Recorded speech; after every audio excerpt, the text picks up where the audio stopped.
Ahmedabad Indo Canadian business કાઉન્સિલના સહયોગથી acquire innovation Indo Canadian alliance business summit 2026નું આયોજન કરશે, જે 11થી 20 સપ્ટેમ્બર 2026 દરમિયાન કેનેડાના ટોરેન્ટો અને ઓટાવામાં યોજનાર મલ્ટી સિટી બિઝનેસ અને ઇન્વેસ્ટમેન્ટ ડેલિગેશન પ્રોગ્રામ છે.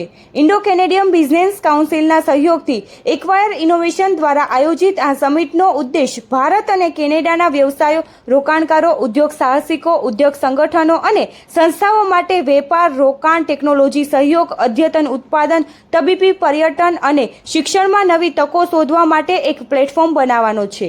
આ સમિટ વ્યવસાયો, સરકારી પ્રતિનિધિઓ, ચેમ્બર ઓફ કોમર્સ, ઉદ્યોગ સંગઠનો, રોકાણકારો અને મુખ્ય નિર્ણય લેનારાઓ વચ્ચે સીધી ક્રિયા પ્રતિક્રિયાને સરળ બનાવીને દ્વિપક્ષીય આર્થિક જોડાણને મજબૂત બનાવવા માટે રચાયેલ છે. આ કાર્યક્રમમાં સહભાગીઓ માટે વ્યવસાય સેમિનાર, રોકાણ મંચ, પૂર્વ આયોજિત B2B meetings, networking, invest, corporate મુલાકાતો અને બજાર પ્રવેશ માર્ગદર્શન સત્રો સામેલ હશે.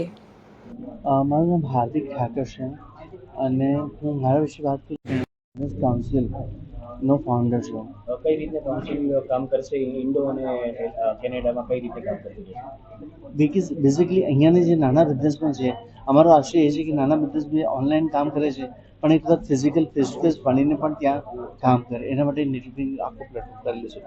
આખો રોડ મેપ કઈ રીતના તૈયાર કરવામાં આવ્યો છે બંને દેશો વચ્ચે અને શું રહેશે કામગીરી? 11 તારીખથી 11 સપ્ટેમ્બરથી 20 સપ્ટેમ્બર સુધીનો અમારો આખો પ્લાન છે અને એ ઇવેન્ટ આખી થઈ રહી છે. રોડની અંદર વાત કરીએ તો બેઝિકલી નેટવર્કિંગ એની અંદરથી થશે કે જે લોકો સાથે ત્યાંના બિઝનેસમેન છે, ઉદ્યોગપતિઓ છે, એ લોકો સાથે મીટિંગ રહેશે એમની. સરકાર સાથે કઈ રીતે MOU કે કોઈ કરવામાં આવે છે? સરકાર સાથેની જે વાત કરીએ તો MOU કરવાના બાકી છે અમારું અહીંયા. એ રીતે વાઇબ્રન્ટ ગુજરાત એની સાથે ડિસ્કશન ચાલી રહ્યું છે. બિઝનેસમેનને કઈ રીતનો બેનિફિટ રહેશે? બિઝનેસમેનને સમજો વાત કરીએ તો એનો બિઝનેસ વધારવા માટે તેને જે બેનિફિટ રહેશે એ વસ્તુનો રહેશે. ત્રિવેદી છે. I am the executive director of Cage management private limited અને હું ઇન્ડો કેનેડા બિઝનેસ કાઉન્સિલની પ્રેસિડેન્ટ છે. આ વિચાર કઈ રીતે આવે અને આ વિચારનો ગ્રોથ ફાયદો શું થયો?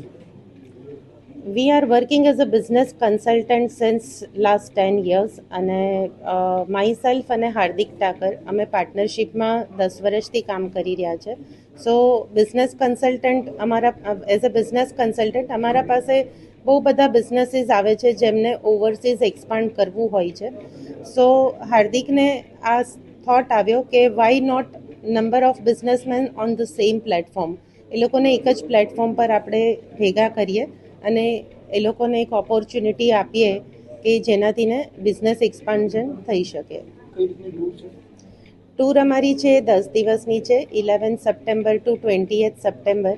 એ 10 દિવસમાં અમે ટોરન્ટો અને ઓટાવા 2 સિટી કવરઅપ કરી રહ્યા છે, જ્યાં ત્યાં અલગ અલગ ચેમ્બર્સ, ગવર્મેન્ટ ઓથોરિટીઝ, ત્યાંના MPs, ત્યાંના બિઝનેસ ઓનર્સ, રિયલ્ટર્સ, અમે આ લોકોને ઇન્વાઇટ કરી રહ્યા છે કે એ લોકો કેનેડામાં બિઝનેસ કઈ રીતે થઈ શકે એનો સિનારીઓ આપશે. જેમ કે અહીંયાનો કોઈ બિઝનેસ મોમેન છે એ કેનેડા અગર એક્સપાન્ડ કરશે સો અલ્ટિમેટલી એ ફંડ ઇન્ડિયામાં જ પાછું આવવાનું છે. In a way FDI will come to India અને ઇન અ વે ગ્રોથ થશે. અને એઝ સચ ગવર્મેન્ટમાં બી અત્યારે ફ્રી ટ્રેડ એગ્રીમેન્ટ પર વાતચીત ચાલી રહી છે ઇન્ડિયા અને કેનેડા માટે.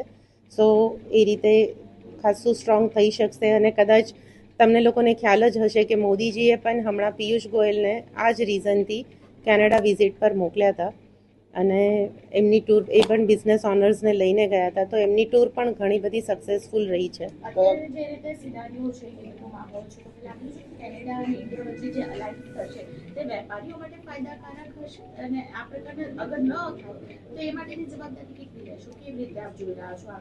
અત્યારે જે યુદ્ધ ચાલી રહ્યું છે એને લઈને બિઝનેસમાં કોઈ જ તકલીફ આવી નથી.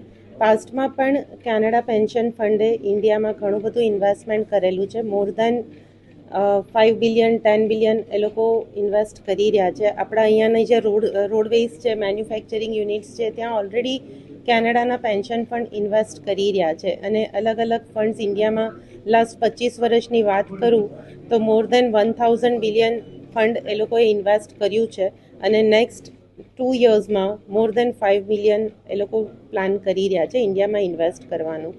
સો આ જે ટ્રીટી છે એને અને વોરને કોઈ કનેક્શન નથી. કયા કયા સેક્ટર્સમાં તમે ગ્રોથ જોઈ રહ્યા છો? આમાં અમે ગ્રોથ જોઈ રહ્યા છે. આયુષ છે, આયુર્વેદિક છે, ફાર્માસ્યુટિકલ છે, રિયલ એસ્ટેટ છે, આઈટી અને ઇનોવેશન માટે કેનેડા હબ છે અને એગ્રીકલ્ચર છે.